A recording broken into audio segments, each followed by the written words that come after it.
سوال ہے کہ احناف کے نزدیک خون بہنے سے وضو ٹوٹ جاتا ہے، کیا حدیث ہے یا امام حنفی کا قیاس ہے؟ اگر قیاس ہے تو آپ نے ایسا کیوں کیا؟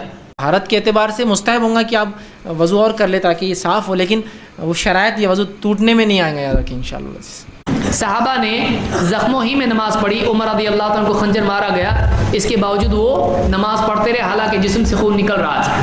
اسی طرح سے ایک انصاری صحابی ہیں اور دوسرے صحابی ہیں مہاجر، ابو داؤد کی روایت ہے، اس میں بھی وہ نماز پڑھتے رہے اور تیر لگتے رہے، جسم سے تیر نکالتے رہے، اور آپ جانتے ہیں جسم سے تیر نکالنے سے خون نکلتا ہے، لیکن انہوں نے نماز نہیں توڑی۔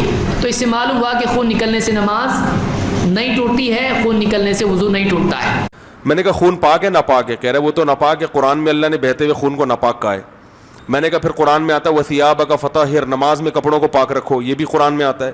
تو میں نے کہا سوال پیدا ہوتا ہے کہ جب ان کے جسم سے خون نکلا اور کپڑوں پہ لگا تو پھر ان کی نماز کیسے ہو گئی؟ چلو خون نکلنے سے وضو تو نہیں ٹوٹا، وضو تو باقی ہے، ناپاک کپڑوں میں تو نماز پڑھی نا۔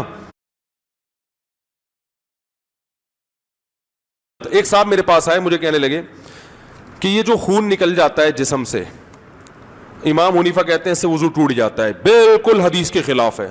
میں نے کہا کیوں؟ کہہ رہے وہ مشہور واقعہ ہے، جنگ میں صحابی کے تیر لگا تھا، صحابی کے کیا لگا تھا؟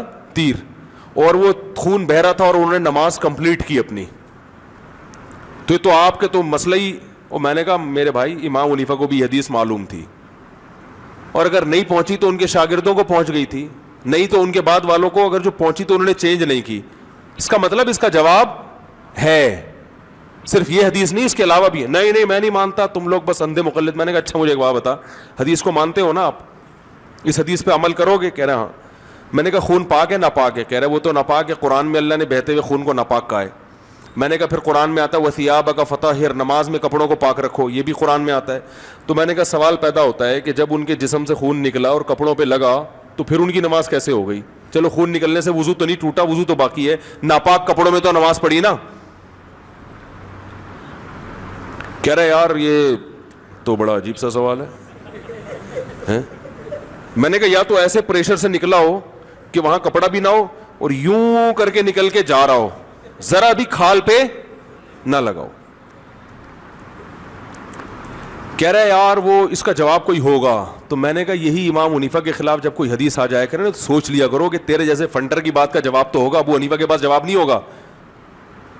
نہیں آ رہی بات سمجھ میں؟ تو یہ حدیث سب کے نزدیک قابل عمل نہیں ہے، اس کا سوائے اس کے کوئی جواب نہیں کہ یہ ان صحابی کا اپنا عمل تھا۔ ہو سکتا ہے ان کو معلوم نہ ہو کہ خون ناپاک ہے یا خون نکلنے سے وضو ٹوٹ جاتا ہے، کیونکہ بہت سارے صحابہ کو بہت ساری چیزوں کا علم نہیں تھا، بعد میں ہوا علم۔ سمجھ میں آ رہی ہے بات؟ کہہ رہے وہ تو نبی ان کو لوٹانے کا نہیں کہا نماز، ہمیں کیا علم کے لوٹانے کا کہا کہ نہیں؟ ہو سکتا ہے کہا ہو، ہم پر وہ حدیث نہ پہنچی ہو۔ تو ہر آدمی فنٹر بنا ہوا ہے، تو بھائی جو پہلے سے گزر چکے ہیں نا انہی میں سے کسی کو فالو کرو، اور ان کا کوئی قول اگر بعد والوں کو قرآن و حدیث کے خلاف لگا تو انہوں نے چینج کر دیا، وہ فقہ میں فتویٰ نہیں دیا۔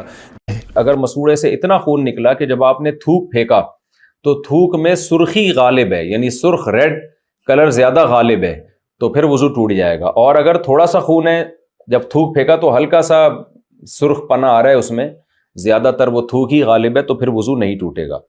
اور اگر کسی کو یہ بیماری ہو تو نارمل جو بیماری ہوتی ہے 24 گھنٹے تو ظاہر ہے کسی کا خون نہیں بہتا، ٹھنڈے پانی سے کلی کرنے سے وہ ٹھیک ہو جاتا ہے، لیکن اگر پوری نماز کے ٹائم پہ ہی بلیڈنگ ہوتی رہے، خون نکلتا رہے، تو پھر ایسا شخص معذور ہے، تو پھر وہ اسی طرح نماز پڑھ لے مجبوری میں۔